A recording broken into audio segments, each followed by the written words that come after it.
So what if I told you there's a hidden architecture to our world? A kind of cosmic blueprint, written in numbers and stone, that connects some of the most ancient and sacred structures we know. Today, we're going to try and unlock that puzzle box, following a trail of clues that links Nikola Tesla, a set of magnificent numbers, the Great Pyramids, and even the Kaaba in Mecca. Our way into this whole puzzle, our key, you could say, comes from Nikola Tesla himself. This famous quote has always been so mysterious, right? But what if he wasn't just being philosophical? What if he was hinting at a literal blueprint? What if the numbers 3, 6, and 9 actually represent something fundamental about how the universe works, about the very energy of creation? All right, let's dive right in. The framework we're exploring today says that these numbers, 3, 6, and 9, they aren't just digits you count with. No, they're described as a fundamental axis of energy that pretty much governs everything. And this is where it gets really fascinating. This theory connects these numbers to ancient concepts. The number 3 isn't just 3. It's the point of inflection, the spark, the potential for change. It's linked to the idea of Raman. Then you have 6, which is oscillation, the process, the back and forth cycle of that change happening, linked to Rahim. And finally, you get to 9. That's completion, the final, stable, purified state called Razam. So it's this incredible cycle: potential, process, and then stability. Okay, so if 369 is the energy code, where do we actually see it in the real world? Well, this is where the theory takes a huge leap and says this code is etched into stone at Giza. Now, this is a radical idea. It asks you to forget everything you might have learned about the pyramids being just giant burial chambers. Instead, this framework proposes that they are physical, geometric forms of incredibly complex mathematical truths. They're like living equations that we can actually read and decode. And here's the direct comparison that is just, wow. The Great Pyramid of Khufu, the biggest one, is presented as the geometric equal to something called a depressed cubic equation. It's a specific, really complex type of algebra problem. The pyramid's internal structure, all those offsets in the chambers and passages, they're said to perfectly mirror the variables in that equation. The pyramid is the full unsolved problem just sitting there in stone. So it's not just one pyramid. The entire Giza complex becomes a mathematical process playing out. You start with Khufu, the most complex equation. Then Khafre represents a simplified version of that equation. And finally, you get to the smallest pyramid, Menkaure, which represents the equation collapsing to its simplest possible state, x cubed equals 0. It's literally a journey from maximum complexity down to a single, pure, resolved point. All right, so we've got the pyramids as a grand equation, but there's a huge piece of the puzzle missing, and that missing centerpiece is the Kaaba.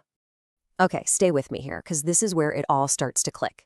In mathematics, a cubic equation like the one we're talking about has 3 answers, or 3 roots.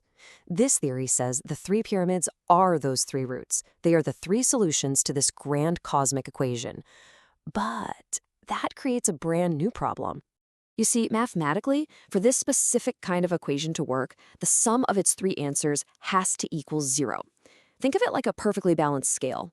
Right now, the 3 pyramids are like 3 heavy weights all sitting on one side. The system is totally unbalanced. It's an incomplete equation because it's missing its center point, its origin. And this is the absolute linchpin of the whole theory. The mind-bending claim is that the Kaaba is that mathematical origin. It's not a 4th pyramid. It's the 0 point that the entire Giza system is balanced around. It's the anchor that makes the cosmic equation finally work, fulfilling that requirement that the sum of the roots equals 0. This brings us full circle right back to Tesla. So if this whole thing is a giant equation, what's its purpose? What's it for? Well, the theory says this balanced system, the pyramids plus the Kaaba, is the perfected version of what Tesla's Wardenclyffe Tower was trying to be. But instead of transmitting energy out like a broadcast tower, this system works by drawing energy in. It's a point of cosmic convergence. So we have this giant static computer made of stone. The equation is all there. But how do you run the program? How do you actually solve it? Well, according to this interpretation, the solution isn't a thing. It's a process. It's a living algorithm performed by millions of people. The answer, this theory claims, is just wild. The 7 circuits that people make around the Kaaba, the ritual known as the Tawaf, are reframed as the 7 steps of a real mathematical formula from the 16th century called Cardano's method, which is used for solving cubic equations. Each circle around the Kaaba is said to correspond to a specific step in the calculation, literally turning a sacred ritual into a form of mass cosmic computation. Okay, let's just step back for a second and look at the whole, breathtaking picture this framework paints. Because it's not just about numbers or some old buildings. It's about a single, unified cosmic system. All of these different patterns we've talked about, the geometry, the timing, that 369 energy axis we started with, and the dynamic ritual that runs it all, they're said to combine into one single cohesive system.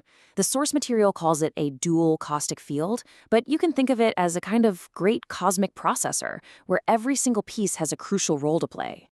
And that leaves us with this one final, really provocative thought. What if all of this, the numbers, the geometry, the rituals, points to a profound truth about why we're here? The idea that Earth itself isn't the final stop. It's a grand system designed for processing and transformation, a cosmic puzzle box that, once you start to decode it, might just change the way you see everything.